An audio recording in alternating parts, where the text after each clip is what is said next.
অসহায় ও এতিম শিশুদের জন্য নিরাপদ আশ্রয়, নিয়মিত খাবার এবং ধর্মীয় শিক্ষার সুযোগ করে দিয়ে প্রশংসিত হচ্ছে স্থানীয় একটি এতিমখানা মাদ্রাসা। দীর্ঘদিন ধরে মানবিক উদ্যোগের মাধ্যমে প্রতিষ্ঠানটি সমাজে গুরুত্বপূর্ণ ভূমিকা রেখে চলছে। মাদ্রাসা কর্তৃপক্ষ জানায়, এখানে আশ্রয় নেওয়া এতিম ও দুস্থ শিশুদের দিনে 3 বেলা খাবারের ব্যবস্থা করা হয়। পাশাপাশি কুরআন শিক্ষা, সাধারণ জ্ঞান এবং নৈতিক শিক্ষাও দেয়া হচ্ছে।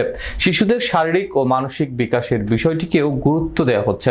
স্থানীয়রা জানান, আর্থিক সংকট থাকা সত্ত্বেও মাদ্রাসাটি দানশীল ব্যক্তি ও এলাকাবাসীর সহযোগিতায় কার্যক্রম চালিয়ে যাচ্ছে। অনেক এতিম শিশু এখানে এসে নতুন করে বেঁচে থাকার মাদ্রাসার মুহতামিম কারি আব্দুল আজিজুল হক ও নাজেমে তালিমাত মাওলানা মুফতি আব্দুল্লাহ আল আমিন সাহেব বলেন, এই শিশুদের মুখে হাসি ফুটলেই আমাদের সব কষ্ট সার্থক মনে হয়। সমাজের বিত্তবানদের সহযোগিতা পেলে আমরা আরো বেশি শিশুকে সহায়তা করতে পারবো।